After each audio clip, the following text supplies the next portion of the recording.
नमस्कार मंडळी. तर मंडळी, आजपासून आपण शिवलीलामृताचे अध्याय सारांश कथेच्या रूपात श्रवण करणार आहोत. तर मंडळी, आज आपण शिवलीलामृताचा पहिला अध्याय कथेच्या रूपात श्रवण करणार आहोत. या अध्यायामध्ये आपण ओम नमः शिवाय या शिवमंत्राचा महिमा आणि त्याबद्दलची कथा जाणून घेणार आहोत. चला तर मग पहिला अध्याय श्रवण करूया. श्री गणेशाय नमः.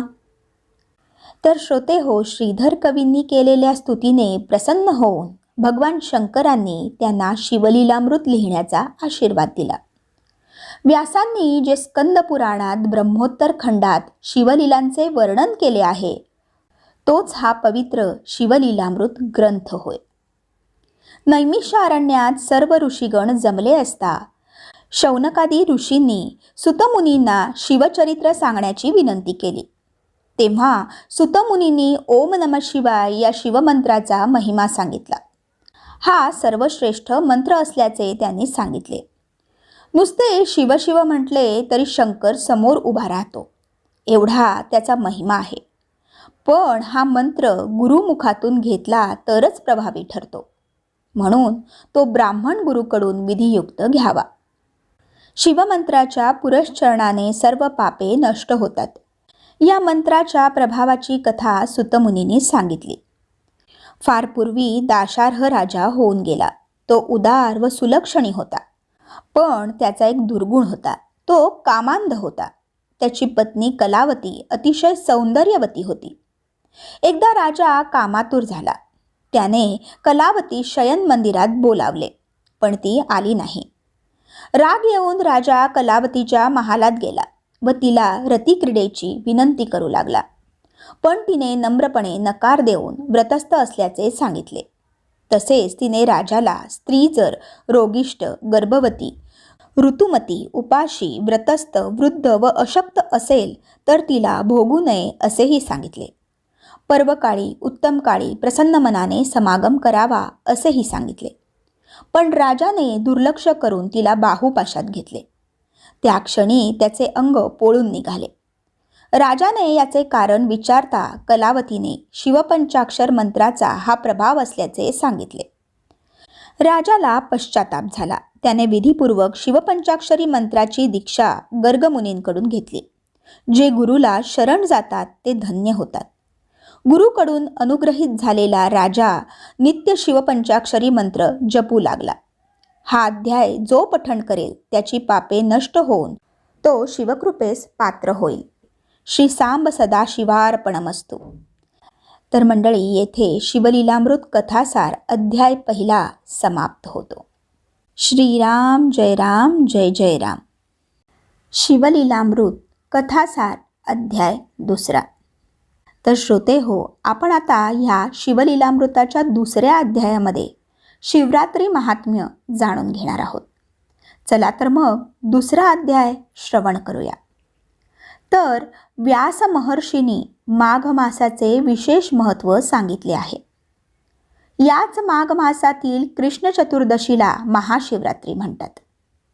या महाशिवरात्रीची कथा म्हणजे व्याधाची कथा. ती आता आपण श्रवण करूया.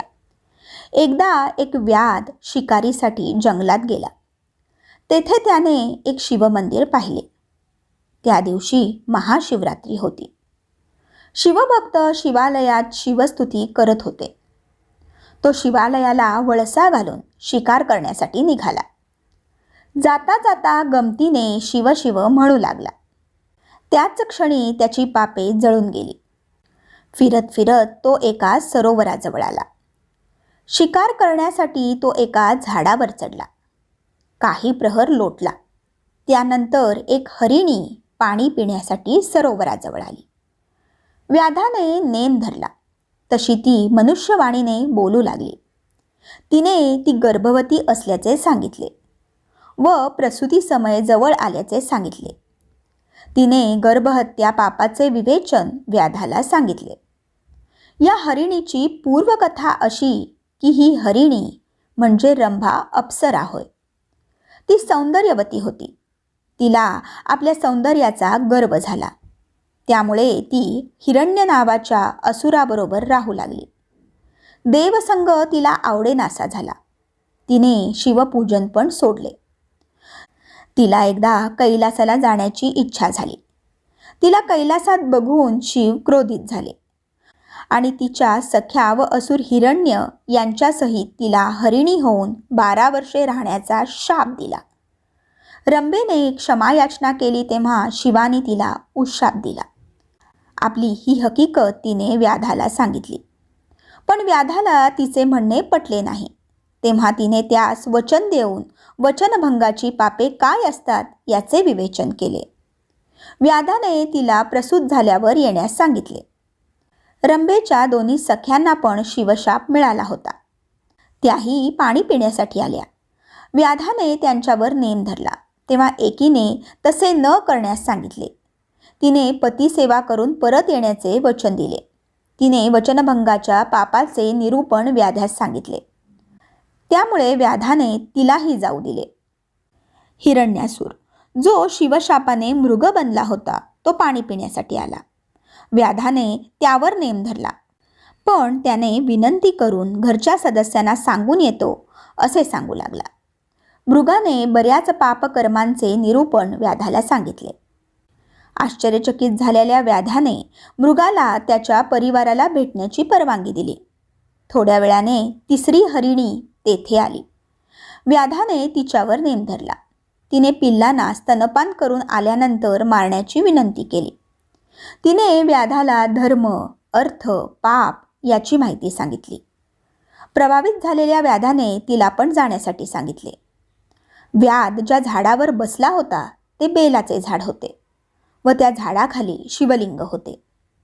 हरिणी व मृग येण्याची वाट बघत असता तो एक एक बिल्वपत्र तोडून खाली टाकत होता व ते बरोबर शिवलिंगावर पडत होते. बराच वेळ गेला होता. आता उजाडू लागले होते. सूर्य वर येऊ लागला.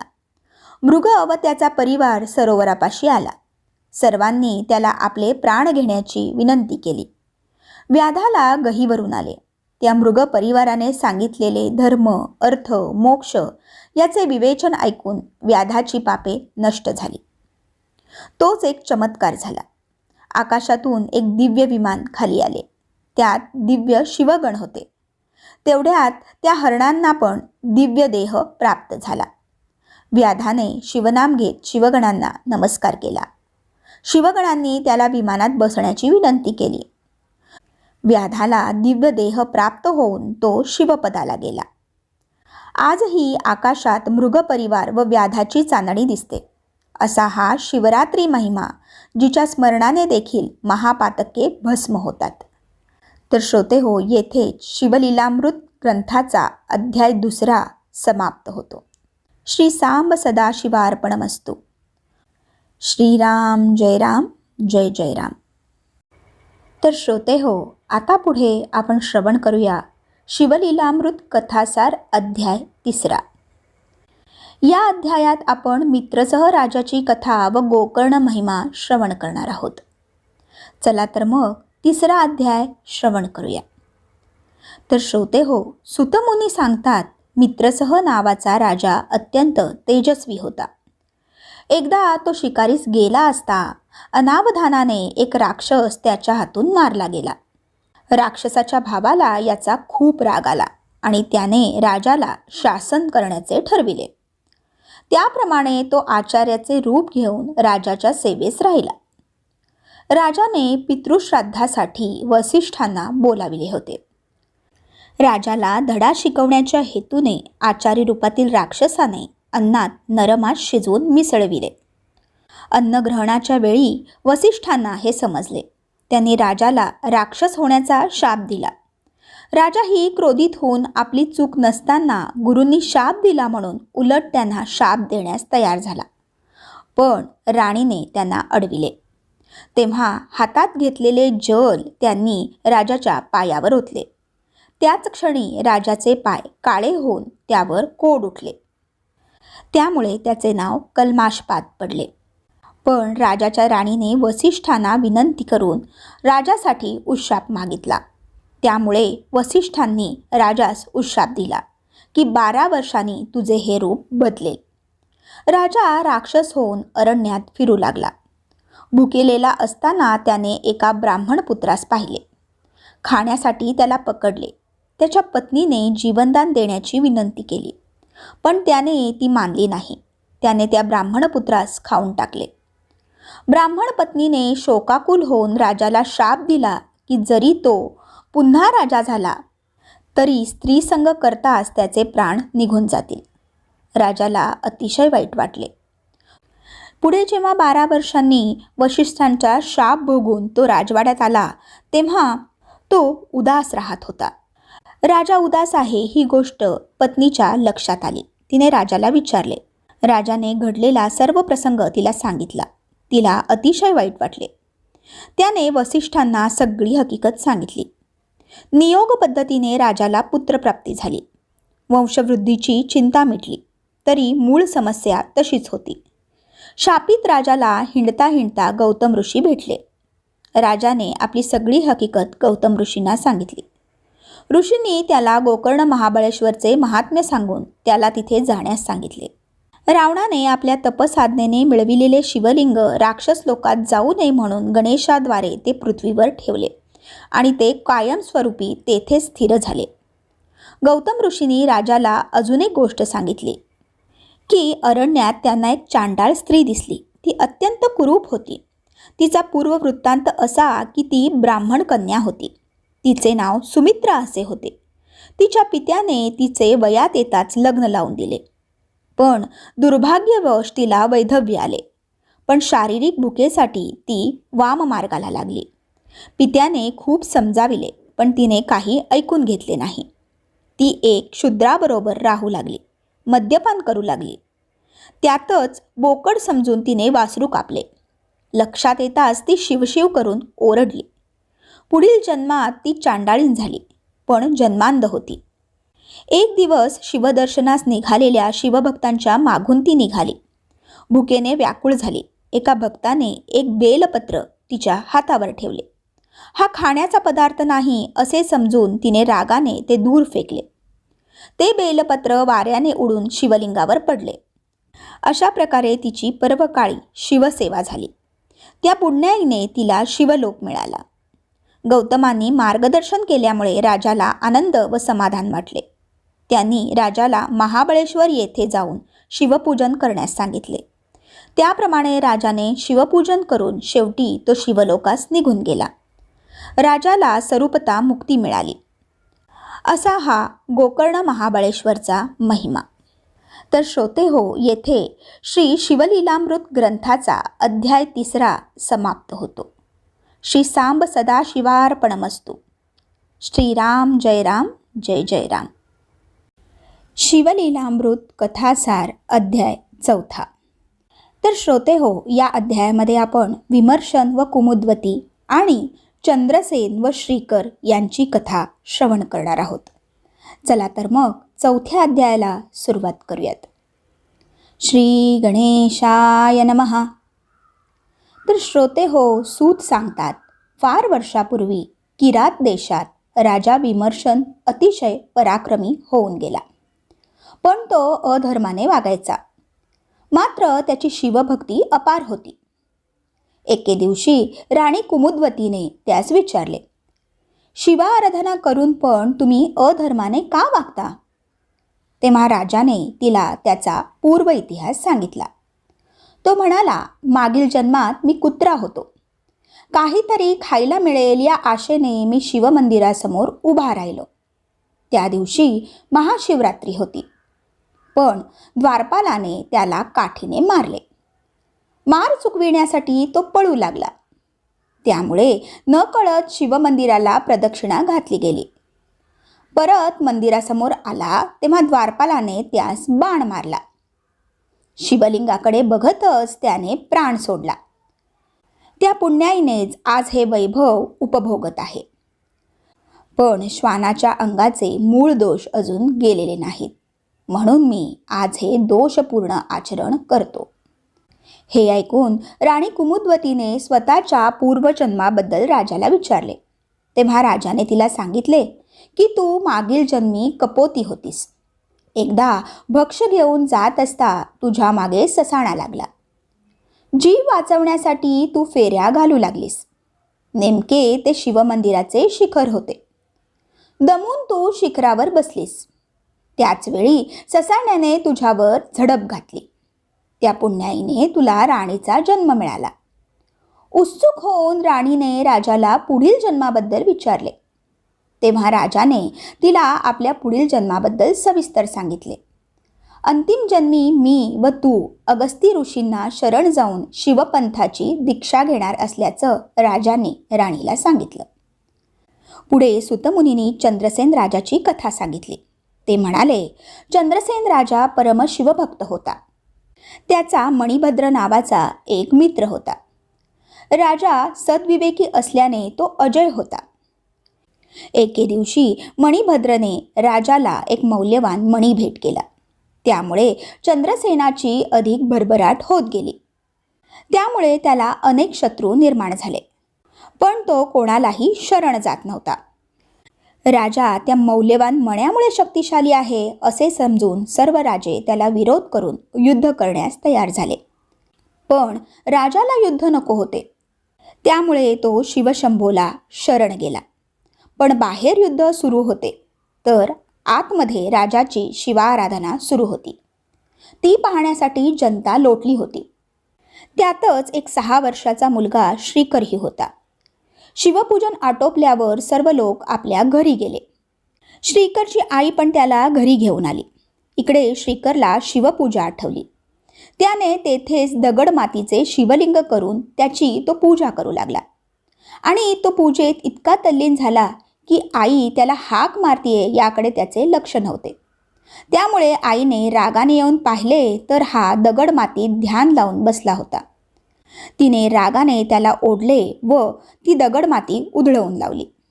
आपली शिवपूजा मोडली म्हणून श्रीकर रडू लागला, लोटांगण घालू लागला. शेवटी कंटाळून आई त्याला तिथेच सोडून निघून गेली. रडत रडत श्रीकर तिकडेच झोपला. स्वप्नात त्याला महादेवांनी दर्शन दिले. त्याच्यावर कृपा केली. त्याला रत्नखचित शिवमंदिर बांधून दिले. श्रीकरने शिवशंभोला आपल्या आईला क्षमा करून तिला दर्शन देण्यास सांगितले.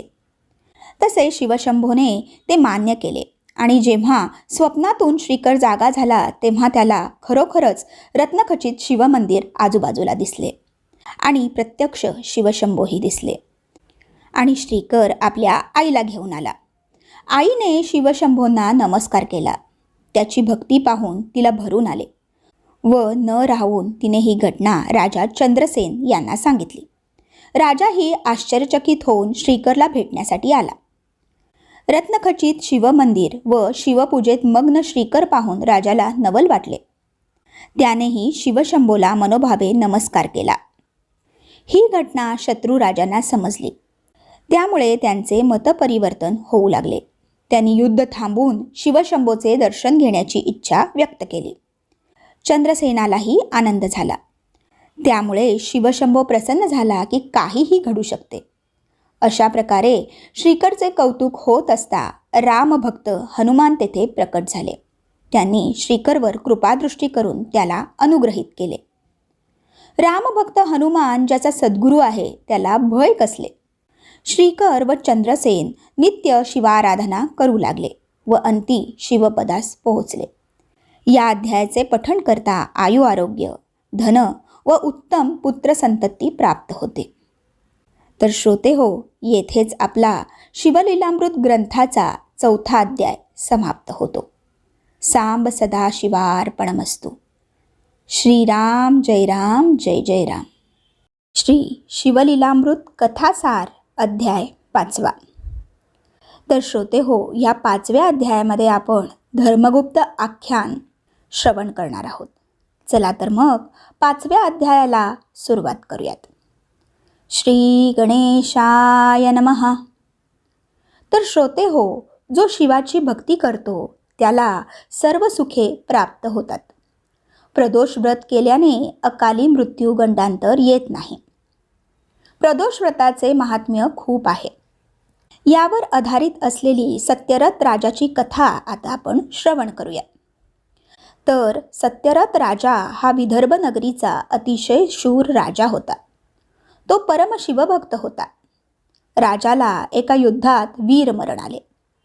ही वार्ता त्याची पत्नी इंदुमती हिला समजताच तिला शोक अनावर झाला.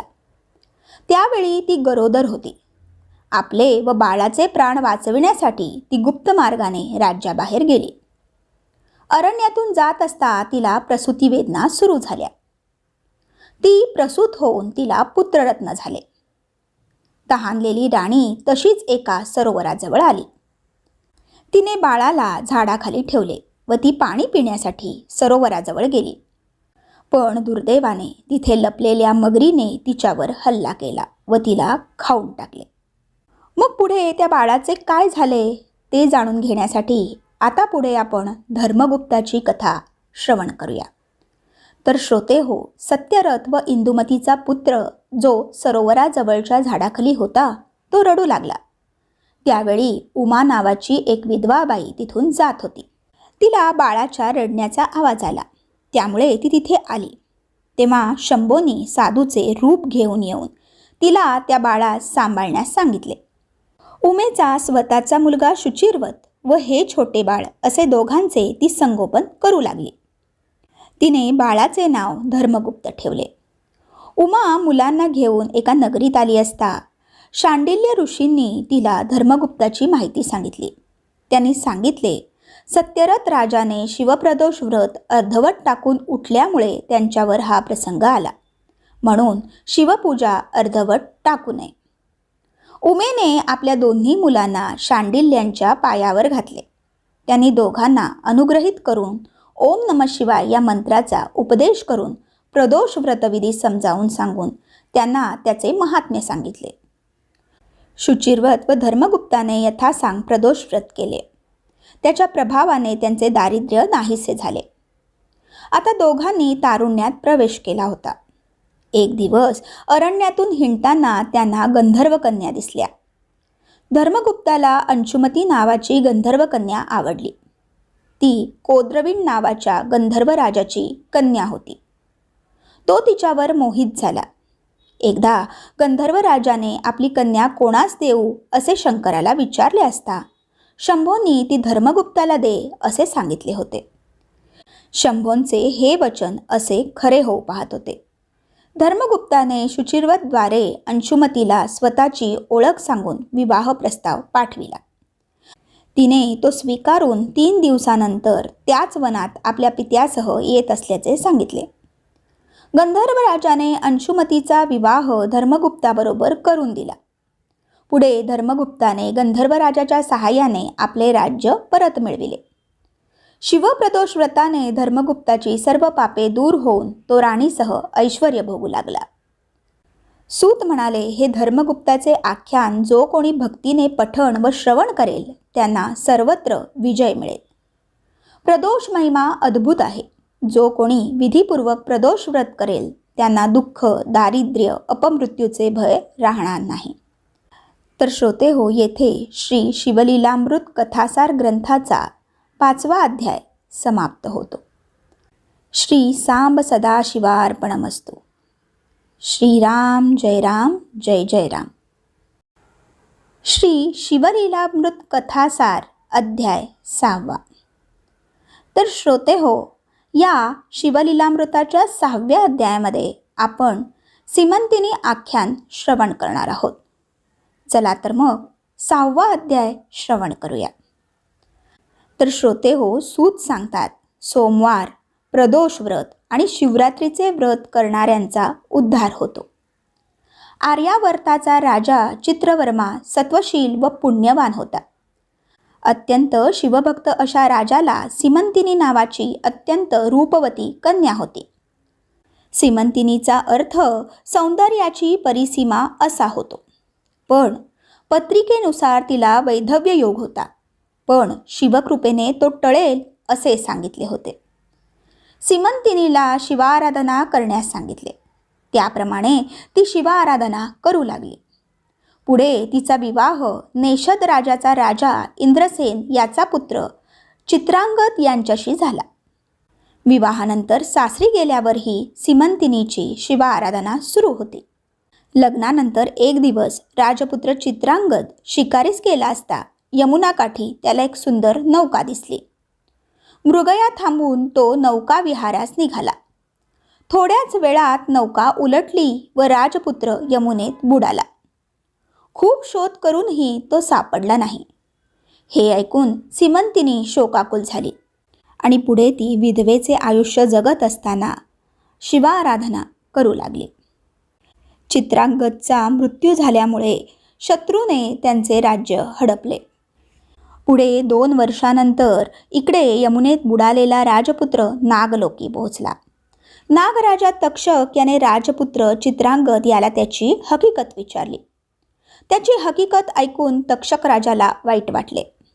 त्याने आपल्या सेवकांसोबत चित्रांगदाला यमुनेकाठी परत सुखरूप आणून सोडले. योगायोगाने सीमंतिनी त्याच वेळी स्नान करण्यासाठी नदीवर आली होती. तिने राजपुत्राला ओळखले. दोघांना एकमेकांची ओळख पटताच सीमंतिनीने आपले राज्य शत्रूच्या ताब्यात असल्याचे सांगितले. तक्षक राजाच्या मदतीने चित्रांगदाने आपले राज्य परत मिळविले. सीमंतिनीच्या मात्यापित्याने अत्यंत आनंदाने सीमंतिनीला परत चित्रांगदाच्या स्वाधीन केले. पुढे उभयतांनी कधीही शिवव्रत सोडले नाही.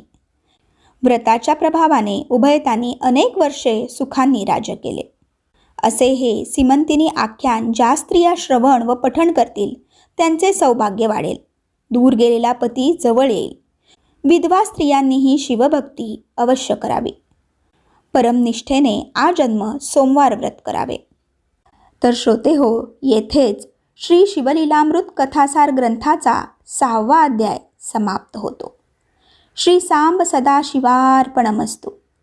श्रीराम जय राम जय जय राम. श्री शिवलीलामृत अध्याय 7वा. तर श्रोते हो, आपण या 7व्या अध्यायामध्ये सुमेधा, सोमवंत, मदन व पिंगला, सुमती आणि भद्रायू यांच्या कथा श्रवण करणार आहोत. चला तर मग शिवलीलामृताच्या 7व्या अध्यायाला सुरुवात करूयात. श्री गणेशाय नमः. तर श्रोते हो, सूत सांगतात विदर्भ नगरात सुमेधा व सारस्वत हे दोघे मित्र राहत होते. ते अत्यंत विद्यावान होते. त्यांनी एकदा राजाची भेट घ्यायचे ठरविले. पितृ आज्ञेने ते ब्राह्मण कुमार राजाला भेटले. राजाने त्या दोघांचीही परीक्षा घेण्याच्या हेतूने त्यांना पतिपत्नी बनून सीमंतिनीकडे जाण्यास सांगितले. ती परम शिवभक्त असल्याचे सांगितले. तिने जर तुमचे मूळ रूप ओळखले नाही तर मी तुम्हाला विद्वान समजेन असेही सांगितले. त्यावर त्या दोन्ही मित्रांनी या गोष्टीस नकार दिला. पण राजाने पुष्कळ आग्रह केल्यानंतर ते तयार झाले. ते दोघे ब्राह्मण पुत्र सीमंतिनीकडे गेले. हे दोघे पुरुषच असल्याचे सीमंतिनीने ओळखले. पण त्यांच्या जागी शिवपार्वती समजून तिने दोघांचे यथोचित स्वागत व सत्कार केला. सुमेध व सोमवंत यांनी राजाची अट पूर्ण केली. त्यामुळे ती दोघे आनंदात होती. सीमंतिनीने पूजा केल्याने स्त्रीवेश घेतलेल्या सोमवंताचे शरीर स्त्रीदेही झाले. त्या स्त्रीवेशधारी मनात कामवासना उत्पन्न झाली. स्त्रीवेशधारी सोमवंतने सुमेधाकडे कामेच्छा प्रकट केली. सुमेध विवेकी होता.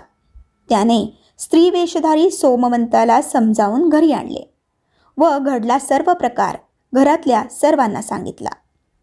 सोमनाथच्या मातापित्यांना हे ऐकून धक्का बसला. त्यांनी राजाला त्याच्या आचरणाबद्दल दूषणे दिली. राजालाही आपण सीमंतिनीची परीक्षा घेतल्याचा पश्चाताप झाला. त्याला ही पुरुषाची स्त्री कशी झाली याचे कोडे पडले. त्याने देवीला प्रसन्न करून घेऊन यावर उपाय विचारला.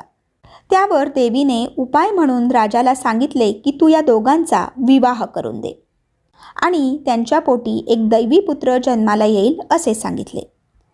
देवीची आज्ञा मानून सुमेध व स्त्रीरूपी सोमवंत यांचा विवाह झाला. यथावकाश त्यांना पुत्रही झाला. धन्य ती शिवभक्ती ज्यात पार्वतीनेही हस्तक्षेप केला नाही. तर श्रोते हो, आता पुढे या अध्यायामध्ये आपण कथा श्रवण करणार आहोत मदन आणि पिंगला यांची.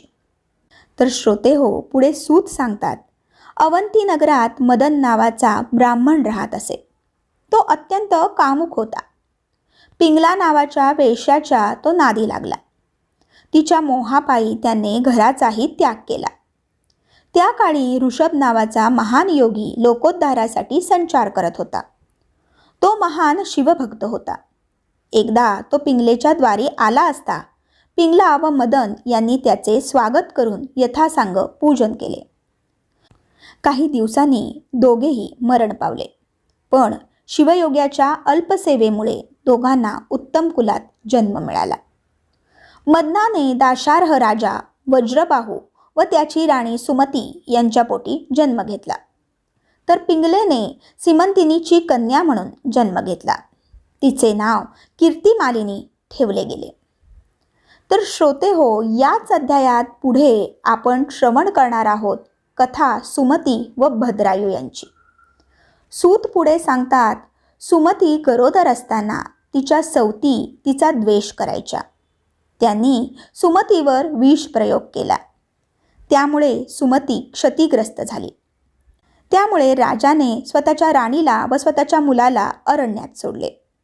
सुमती शिवभक्त होती. ती सतत शंभोचा धावा करत असे. अरण्यातून जात असता तिची एका वाण्याबरोबर भेट झाली.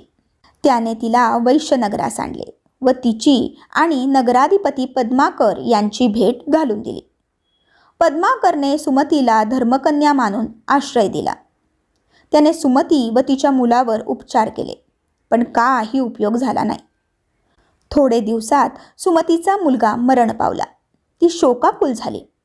तेव्हा ऋषभ या महान शिवयोग्याने तिचे सांत्वन केले. त्याने सुमंतिनीला महामृत्युंजय मंत्र सांगितला.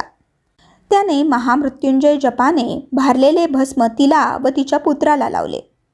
त्यायोगे त्या मुलामध्ये प्राणसंचार होऊन तो जिवंत झाला आणि सुमंतिनीची क्षतिग्रस्त कांती जाऊन ती तेजस्वी दिसू लागली. ते पाहून पद्माकरास धन्य वाटले. गुरुकृपा व गुरुमंत्राने तो प्रभावित झाला. ऋषभाने सुमतीच्या मुलाचे नाव भद्रायू ठेवले.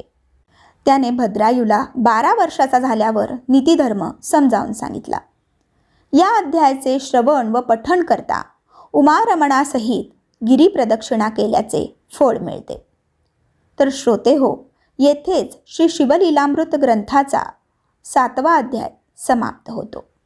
श्री सांब सदाशिवार्पणमस्तु. श्रीराम जय राम, जय जय राम. श्री शिवलीलामृत कथासार अध्याय 8.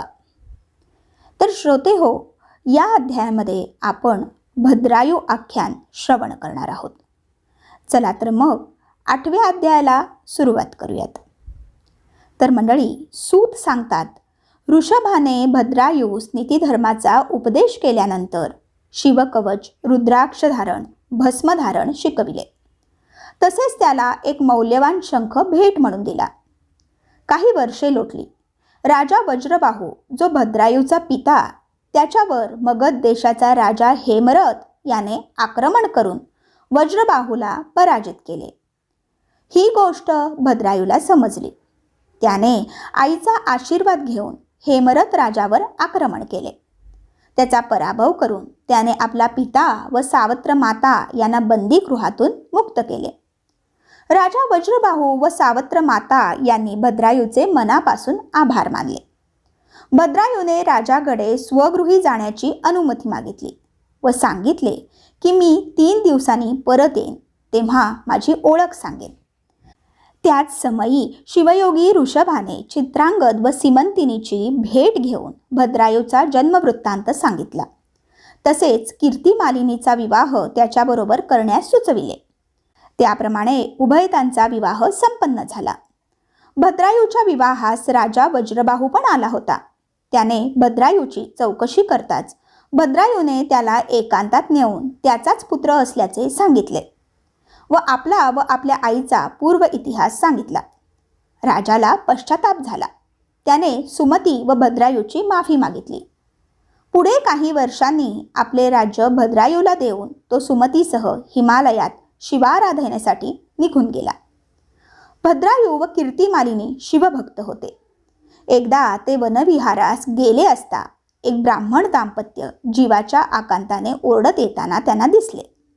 एक भला मोठा वाघ त्यांच्या मागे लागला होता. ब्राह्मणाने आपल्या पत्नीला वाचवण्याची विनंती भद्रायूला केली. भद्रायूने धनुष्याला बाण लावला तोपर्यंत वाघाने ब्राह्मण पत्नीवर झडप घालून तिला उचलून नेले. ब्राह्मण शोकाकुल झाला. भद्रायूने त्यास नाना परीने समजविले तरी काही उपयोग झाला नाही. ब्राह्मणाला आपली पत्नी परत हवी होती. शेवटी भद्रायूने संकल्पपूर्वक आपली पत्नी ब्राह्मणाला दान करून अग्निकाष्ट भक्षण करण्याचे ठरविले. संकल्पपूर्वक पत्नी दान करून तो अग्नी प्रवेश करणार तोच तो ब्राह्मण कीर्तिमालिनीसह अदृश्य झाला. इकडे भद्रायूने संकल्प करून अग्नी प्रदीप्त केला.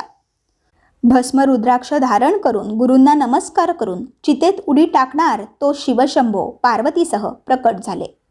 त्याने भद्रायूस वर मागण्यासाठी सांगितले. तेव्हा ब्राह्मण पत्नी जिवंत परत देण्याची विनंती त्याने केली.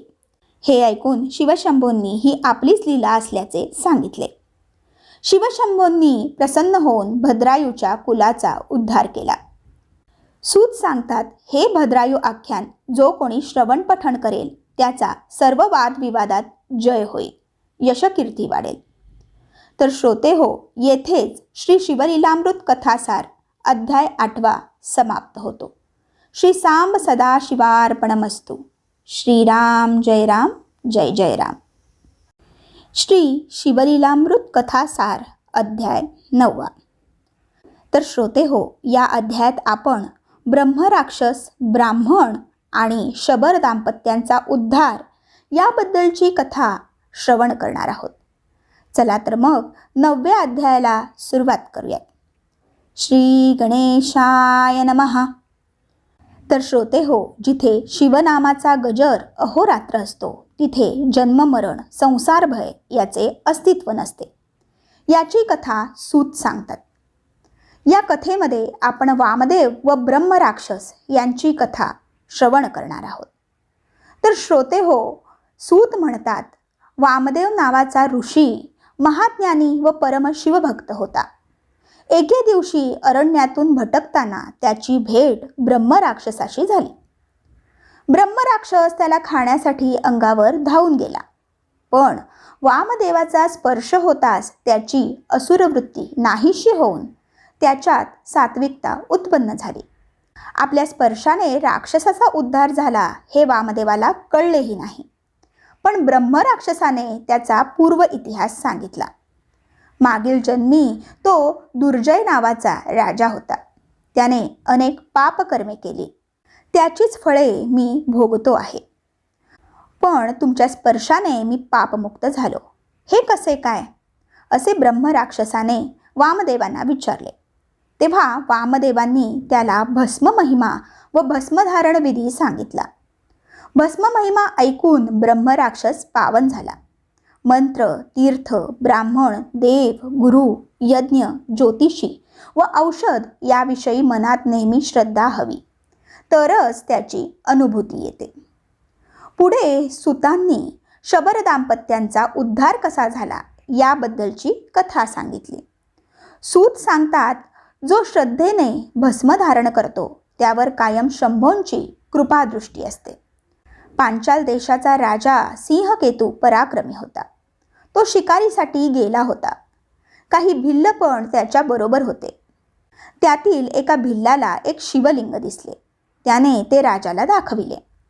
भिल्लाने ते शिवलिंग घरी नेण्याची परवानगी मागितली. राजाने ती मान्य करून भिल्लाला साधा पूजाविधी सांगितला. त्याला चिताभस्माचे महत्त्व पण सांगितले. तो शबर ते शिवलिंग घेऊन घरी आला व त्याची नित्य चिताभस्माने पूजा करू लागला. एक दिवस शबराला चिताभस्म मिळाले नाही. तो निराश झाला. ते पाहून त्याच्या पत्नीने आत्मदहन करून आत्मसमर्पण केले आणि तिच्या चितेच्या भस्माने शबराने शिवलिंगाची पूजा केली.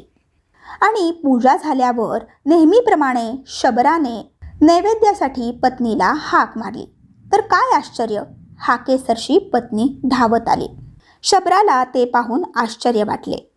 शेवटी ती शिवलीलाच. ती देवानेच भक्ताची परीक्षा घेऊन त्यावर कृपादृष्टी केली, असा हा शिवमहिमा अपरंपार आहे. तर श्रोते हो, येथेच श्री शिवलीलामृत कथासार अध्याय 9 समाप्त होतो. श्री सांब सदाशिवार्पणमस्तु. श्रीराम जय राम, जय जय राम. श्री शिवलीलामृत कथासार अध्याय 10. श्री गणेशाय नमः. तर मंडळी, सूत सांगतात, अनर्थ देशात देवव्रत नावाचा ब्राह्मण होता. तो वेदशास्त्र संपन्न होता. त्याची मुलगी शारदा अत्यंत सुशील होती. तिचा विवाह पद्मनाभ नावाच्या ब्राह्मणाशी झाला. एके दिवशी पद्मनाभ संध्येसाठी नदीवर गेला असता सर्पदंशाने मृत झाला. शारदेला शोक अनावर झाला. पतिस्मरण करत असता एक दिवस नैवृद्ध नावाचे ऋषी तिच्या घरी आले. तिने नमस्कार करताच त्यांनी तिला पुत्रवती सौभाग्यवती होण्याचा आशीर्वाद दिला. हे ऐकून शारदेने आपण विधवा असल्याचे व आपल्या पतीचा काही दिवसापूर्वीच सर्पदंशाने मृत्यू झाल्याचे सांगितले.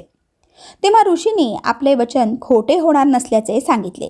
तिला धीर देऊन त्यांनी ओम नमः शिवाय या मंत्राचा उपदेश केला व त्याचबरोबर उमा महेश्वर व्रताची दीक्षा दिली. शारदा नित्य जप व व्रत करू लागली. त्या प्रभावाने उमा महेश्वर तिच्यावर प्रसन्न होऊन तिला शिवलोकी घेऊन गेले. आणि श्रोते हो, इथेच आपला शिवलीलामृत कथासार अध्याय 10 समाप्त होतो. श्री सांब सदाशिवार्पणमस्तु. श्रीराम जय राम, जय जय राम. श्री शिवलीलामृत कथासार अध्याय 11. तर श्रोते हो, या 11व्या अध्यायामध्ये आपण रुद्राक्ष महात्म्य व भद्रसेन आख्यान श्रवण करणार आहोत. चला तर मग 11वा अध्याय श्रवण करूया. श्री गणेशाय नमः. तर श्रोते हो, सूत सांगतात, भद्रसेन हा काशी देशाचा पराक्रमी राजा होता. त्याची पत्नीही सुशील होती. त्याचा प्रधानही शिवभक्त होता. दोघांनाही एक एक पुत्र होता. राजकुमार सुधर्म व प्रधानपुत्र तारक. दोघेही अत्यंत शिवभक्त होते. ते नित्य रुद्राक्ष धारण करत शिवपूजेत मग्न असत. एकदा पराशर मुनींना राजाने मुलांबद्दल विचारले असता त्यांनी मुलांचा पूर्व इतिहास सांगितला. ते म्हणाले, नंदीग्रामची वेश्या महानंदा अत्यंत शिवभक्त होती. तिने एक कुक्कुट व एक मरकट पाळले होते, म्हणजेच कोंबडा आणि माकड पाळले होते. तिने त्यांच्या गळ्यात कौतुकाने रुद्राक्ष बांधले होते. पुढे शिवशंभो तिची परीक्षा घेण्या हेतूने आले असता तिच्या शिवमंदिराला आग लागली. त्यात शिवलिंग व हे दोघे भस्मसात झाले. महानंदेने पण अग्निकाष्ट भक्षण केले. त्याच पुण्यप्रभावाने हे दोघे शिवभक्त म्हणून जन्माला आले आणि हेच ते मागच्या जन्मीचे कुक्कुट व मरकट आहेत, असे सांगून पुढे पराशर ऋषींनी राजाला राजपुत्र अल्पायुष्य असल्याचे सांगितले. आजपासून 7व्या दिवशी राजपुत्र मृत्यू पावेल असेही सांगितले. हे ऐकून राजा शोकाकुल झाला. पराशर ऋषींनी राजाला सावध करून रुद्राध्याय महिमा सांगून त्याचे अनुष्ठान करण्यास सांगितले. त्याप्रमाणे राजाने रुद्रावर्तने करताच शिवकृपा होऊन राजपुत्राचा मृत्यूयोग टळला. भद्रसेन आनंदी झाला. त्याच वेळी देवर्षी नारद तेथे आले. राजाने त्यांचे यथोचित स्वागत केले. पुढे राजपुत्र सुधर्म व प्रधानपुत्र तारक यांनी अनेक वर्षे उत्तम राज्य करून शेवटी शिवलोकी गेले.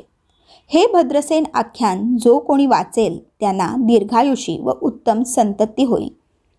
शिवलीलामृत ग्रंथाच्या पठणाने पण दीर्घायुष्य प्राप्त होते. तर श्रोते हो, येथे शिवलीलामृत कथासार ग्रंथाचा 11वा अध्याय समाप्त होतो. श्री सांब सदाशिवार्पणमस्तु. श्रीराम जय राम, जय जय राम. श्री शिवलीलामृत कथासार अध्याय 12. तर श्रोते हो, या अध्यायात आपण श्रवण रहस्य, बहुलेचा उद्धार आणि भस्मासुर वध याबद्दलचीच कथा श्रवण करणार आहोत. चला तर मग 12व्या अध्यायाला सुरुवात करूयात. तर श्रोते हो, सूत सांगतात, शिवकीर्तन नित्य ऐकावे. जो कोणी शिवनिंदा करतो त्याला अनेक यमयातना भोगाव्या लागतात. त्यामुळेच नित्य शिवस्मरण करावे. याबद्दलचीच एक कथा सांगताना सूत सांगतात, बाष्कल ग्रामात विदुर नावाचा दुराचारी ब्राह्मण राहत होता. त्याची पत्नी बहुला ही पण व्यभिचारी होती. मृत्यूनंतर विदुराला पिशाच्य रूप प्राप्त झाले. उपाशीपोटी भटकत बहुला आपल्या मुलाला घेऊन गोकर्णास आली. त्यावेळी शिवरात्र पर्व सुरू होते. शिवमंदिरात बसली असता तिने पापकर्माचे वर्णन ऐकले, यमयातनांबद्दल ऐकले. तिला आपल्या वागण्याचा पश्चाताप झाला. ती रडू लागली. तेव्हा मंदिराच्या पुजाऱ्याने तिचे सांत्वन करून तिला ओम नमः शिवाय या मंत्राचा उपदेश केला व नित्य शिवकीर्तन ऐकण्यास सांगितले. त्या प्रभावाने ती पापमुक्त झाली. शंभोंच्या कृपेने तिने तिच्या पतीचीही पिशाच्य योनीतून मुक्तता केली. त्यामुळेच शिवमंत्र, शिवकथा श्रवण, शिवदीक्षा, रुद्राक्ष धारण, भस्मलेपन यांचा महिमा अवर्णनीय आहे. तर श्रोते हो, पुढे सूत भस्मासुराचा वध कसा झाला याबद्दलची कथा सांगतात. तर सूत सांगतात, भस्मासूर हा मोठा शिवभक्त होता. त्याची शिवभक्ती अपरिमित होती. त्याला शंभोने वरदान दिले होते की तो ज्याच्या डोक्यावर हात ठेवेल त्याचे भस्म होईल. पण त्याला त्याच्या भक्तीचा गर्व झाला. तो स्वतःला सर्वश्रेष्ठ समजू लागला. त्याने सज्जनांचा संहार करण्यास सुरुवात केली. तेव्हा पार्वतीने मोहिनी अवतार घेऊन भस्मासुरास नष्ट केले. त्यामुळे सर्वांना आनंद झाला आणि सगळ्यांनी पार्वतीचा जय जयकार केला. येथेच आपला शिवलीलामृत कथासार अध्याय 12 समाप्त होतो. श्री सांब सदाशिवार्पणमस्तु. श्रीराम जय राम, जय जय राम. श्री शिवलीलामृत कथासार अध्याय 13. या अध्यायामध्ये आपण दक्षयज्ञाचा विध्वंस, त्रिपुर दहन, शिवपार्वती विवाह, स्कंदाचा जन्म आणि तारकासुराचा वध याबद्दलच कथा श्रवण करणार आहोत. चला तर मग 13व्या अध्यायाला सुरुवात करूया. श्री गणेशाय नमः. तर श्रोते हो, सूत सांगतात, प्रजापती दक्षाने आयोजित केलेल्या यज्ञात सतीचा भयंकर अपमान दक्षाने केला. तो सहन न होऊन देवी सतीने अग्निसमर्पण केले. हे वृत्त शंकराला समजताच त्याने रुद्रावतार धारण केला व त्याने दक्षाचा वध केला. पण परत दक्षाच्या शरीरावर बोकडाचे मस्तक बसवून त्याला जिवंत करून शंभो तपश्चर्येला निघून गेले. दाक्षायणी, जी सती या नावाने ओळखली जाते, तिने हिमालय पर्वतराजाची कन्या पार्वती म्हणून पुन्हा जन्म घेतला. ती मोठी शिवभक्त होती. तिने मनाने शंकराला पती म्हणून वरले होते. तारकासूर, तायकाक्ष, विद्युन्माली हे तिघे शिवभक्त होते.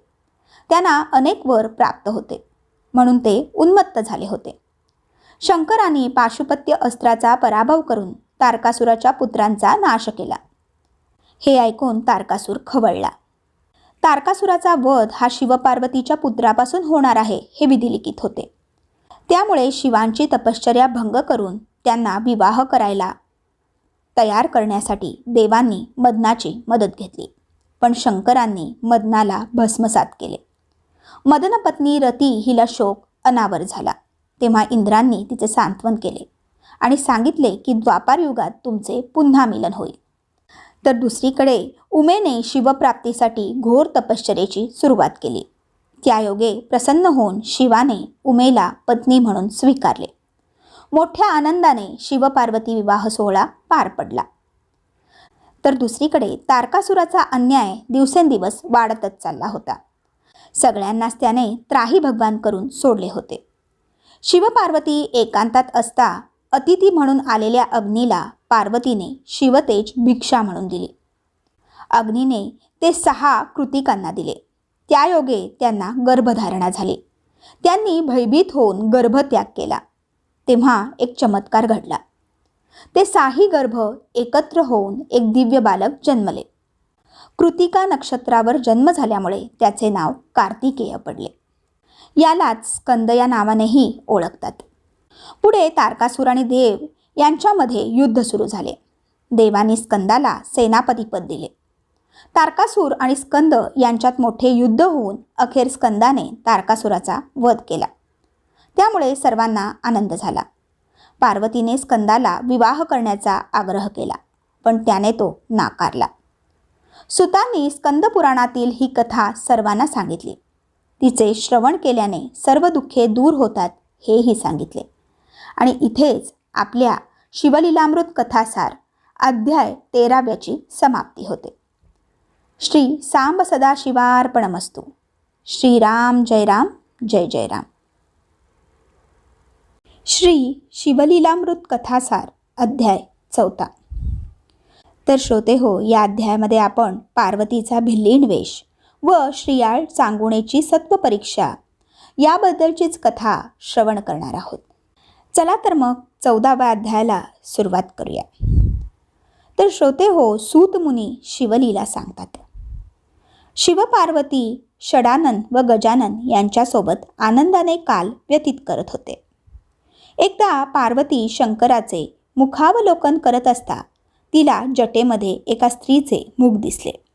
तेव्हा शंकराने तिला आपल्या जटेमध्ये गंगेला धारण केल्याचे सांगितले. एकदा सारीपाट खेळत असता पार्वती जिंकली. त्यामुळे लज्जित होऊन शंकर तपश्चर्येला निघून गेले. त्यामुळे पार्वतीला करमेना. तिने अनेक उपायांनी शंकराला शोधून काढले. शेवटी तिने भिल्लिणीचे रूप घेऊन शिवाला मोहित केले व पुन्हा शिवपार्वतीचे मिलन झाले. तर श्रोते हो, आता पुढे जाणून घेऊया श्रीयाळ आणि चांगुणेची सत्वपरीक्षा याबद्दलची कथा. तर सूत सांगतात, राजा श्रीयाळ व त्याची पत्नी चांगुणा परमशिवभक्त होते. शिवशंभूंनी त्यांची परीक्षा घेण्याच्या हेतूने त्यांना त्यांच्या मुलाचे मांस शिजवण्यासाठी सांगितले. श्रीयाळाचा मुलगा चिलिया हा पण अत्यंत शिवभक्त होता. त्यामुळे आनंदाने तो स्वतःचे मांस देण्यास तयार झाला. स्वपुत्राचा शिरच्छेद करून त्याचे मांस शिजवणे ही अत्यंत दुःखद गोष्ट श्रीयाळ व चांगुणेने पार पाडली. तरी अतिथीरूप शंभो जेवेना. त्यांनी चिलियास बोलवण्यास सांगितले. अत्यंत दुःखी होऊन चांगुणेने चिलियाला हाक मारली. त्याचबरोबर तो हसत हसत समोर आला. दोघांनाही आश्चर्य वाटले. तोच शंभोंनी आपले अतिथीरूप टाकून खरे रूप दाखविले. त्यांच्या शिवभक्तीवर प्रसन्न होऊन शिवाने त्यांना शिवलोकी नेले. तर श्रोते हो, शिवलीलामृताचा हा 14वा अध्याय म्हणजे 14 विद्यांचे सार आहे. या ग्रंथाचे श्रवण पठण करता आयु, आरोग्य, ऐश्वर प्राप्त होते. सर्व दुःखांचा नाश होऊन अंती शिवलोक प्राप्त होतो. शिवमंत्र, रुद्राक्षधारण, रुद्राध्याय, प्रदोष, शिवरात्री, भस्मधारण, शिवकीर्तन या सर्व मार्गाने नेहमी शिवभक्ती करावी. हा ग्रंथ जो भक्तीने पठण व श्रवण करेल त्यास शिवशंभो कृपादृष्टी करतील. तर श्रोते हो, इथेच आपला शिवलीलामृत कथासार अध्याय 14वा समाप्त होतो. इति श्री शिवलीलामृत समाप्तम. श्री सांब सदाशिवार्पणमस्तु. श्रीराम जय राम, जय जय राम.